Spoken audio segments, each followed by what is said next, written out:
Assalamualaikum warahmatullahi wabarakatuh. Alhamdulillahi rabbil alamin, wa bihi nasta'in ala umurid dunya waddin.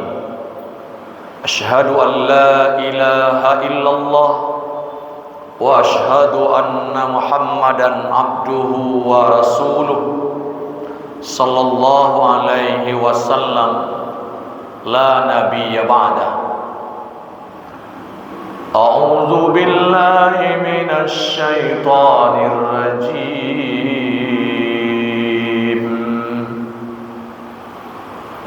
Ma afa'allahu ala rasulihi min ahlil qura falillahi walirrasul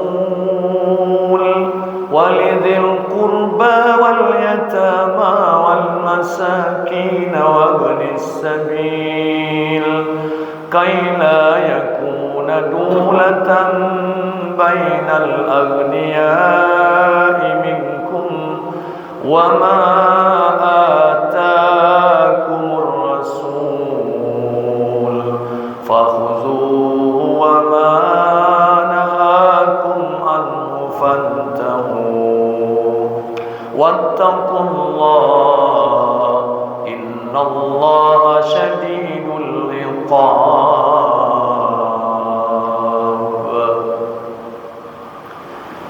Kaum muslimin Jamaah Ashar Masjid Taqwa Muhammadiyah rahimakumullah.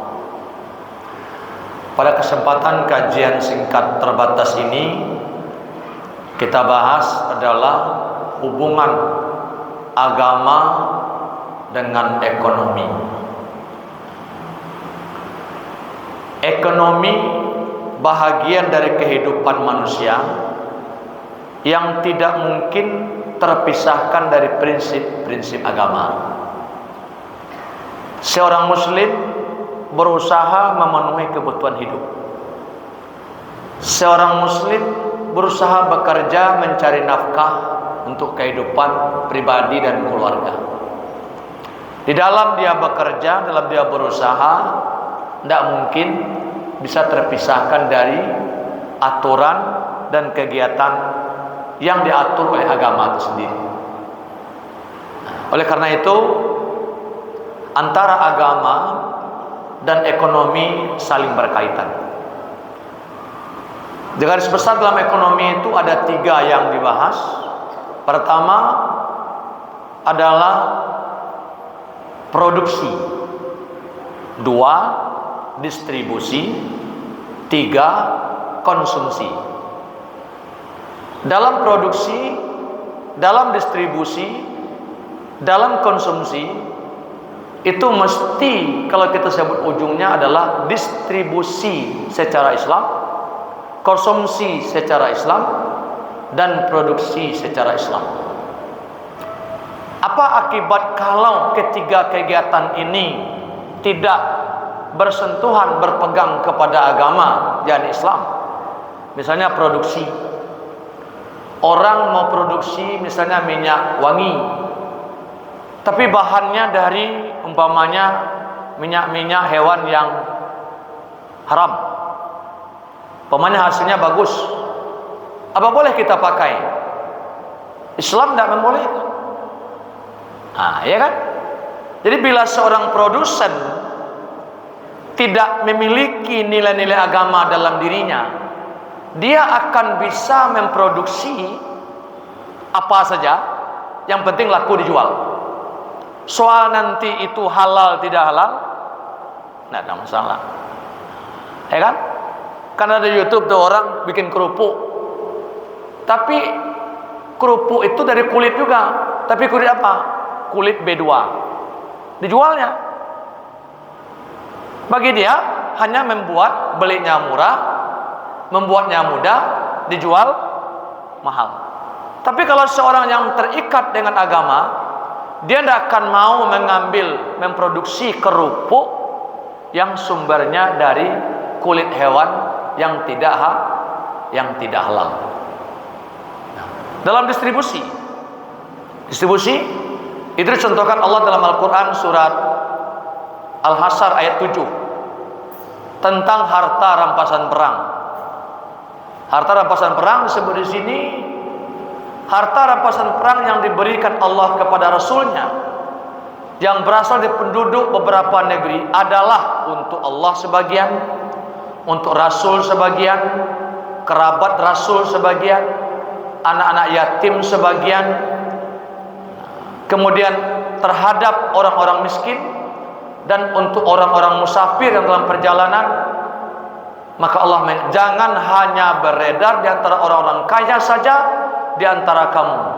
Apa saja yang diberikan Rasulmu kepadamu, maka terimalah, dan apa yang dilarangnya bagimu, maka itu tinggalkanlah. Bertakwalah kepada Allah, sungguhnya Allah sangat keras hukumannya. Jadi mengenai distribusi ini diatur oleh Allah Subhanahu wa taala.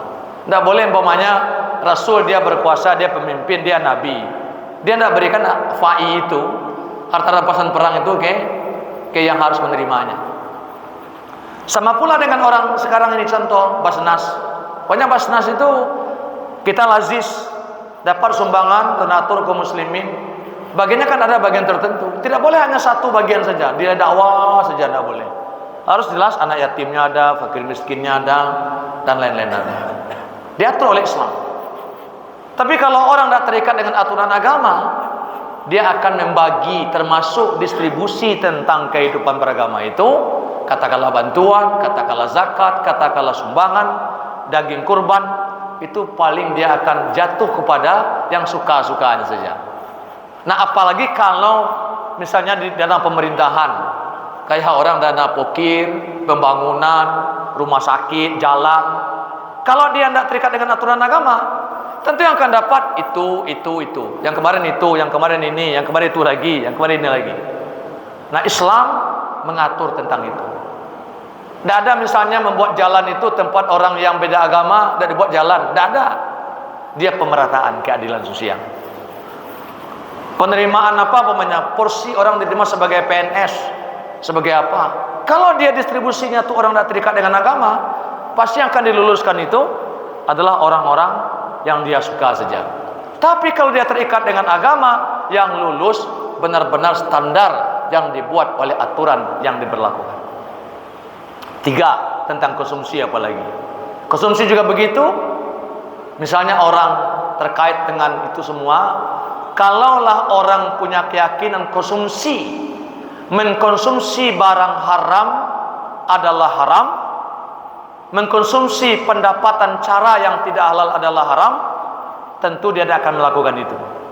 Tapi ternyata Bapak dan Ibu, masih ada kita temukan seorang kepala keluarga meyakini bahwa duit judi itu halal dikonsumsi, bahwa duit judi atau togel itu boleh untuk bayar uang sekolah anak. Ini yang salah adalah pemikiran. Nah, karena dia kenapa? Dia tidak memiliki dasar tentang konsumsi yang harus dia konsumsi. Ada orang berkata tuh, sama-sama daftarkan anak sekolah, ngomong-ngomong sambil nunggu orang belajar, orang tes, apa kata dia? Alhamdulillah, manang BT 3 angko bisa bayar anak sekolah. Ada orang begitu caranya. Berarti dalam pikiran dia, uang judi bisa digunakan untuk nafkah, bayar uang sekolah anak, beli beras, makan, dan lain-lain. Padahal Islam sudah mengaturnya. Nah, karena itu Bapak-bapak dan Ibu-ibu kaum muslimin, antara agama dan ekonomi sangat erat hubungannya. Artinya apa? Islam tidak membolehkan asal dapat, bahkan termasuk dengan kesan Nabi, seorang miskin untuk mengatasi rasa laparnya tidak dibenarkan dia itu mencuri atau mengambil dengan batil untuk memenuhi rasa laparnya. Tetapi Islam tetap mengatur lapar pun perut kita yang dikonsumsi harus yang halal dan baik. Nah, kalau kita panjang agak lebar perluasan permasalahannya, apalagi antara ekonomi negara umpamanya dengan ekonomi rakyat, antara ekonomi yang berkembang secara umum dengan yang tidak. Nah, maka Islam mengatur secara umum tidak boleh ada zalim, tidak boleh ada aniaya. Contoh para pedagang umpamanya, kita tidak boleh menjual harga dengan sendirinya. Umpamanya harga pasar itu 10.000. Itu kemarin di Jawa itu ngeluh orang jual nasi Padang ini. Susah sekarang Pak, orang jual semua 9.000, 10.000. Padahal sebenarnya kalau nasi itu dijual satu bungkus 10.000, itu sudah rugi. Tapi karena sekeliling orang jualnya begitu, akhirnya yang lain kalau dia jual 15 nggak laku lagi barangnya. Nah, maka tidak boleh seorang pedagang turun dari harga pasar sehingga menyebabkan kerugian bagi orang lain. Nah, karena itu Islam mengatur antara ekonomi dan agama ini sangat luar biasa sekali. Nah, karena itu apakah kita posisi produsen, memproduksi atau mendistribusikan atau mengkonsumsi, harus berpegang teguh kepada prinsip-prinsip Al-Quran.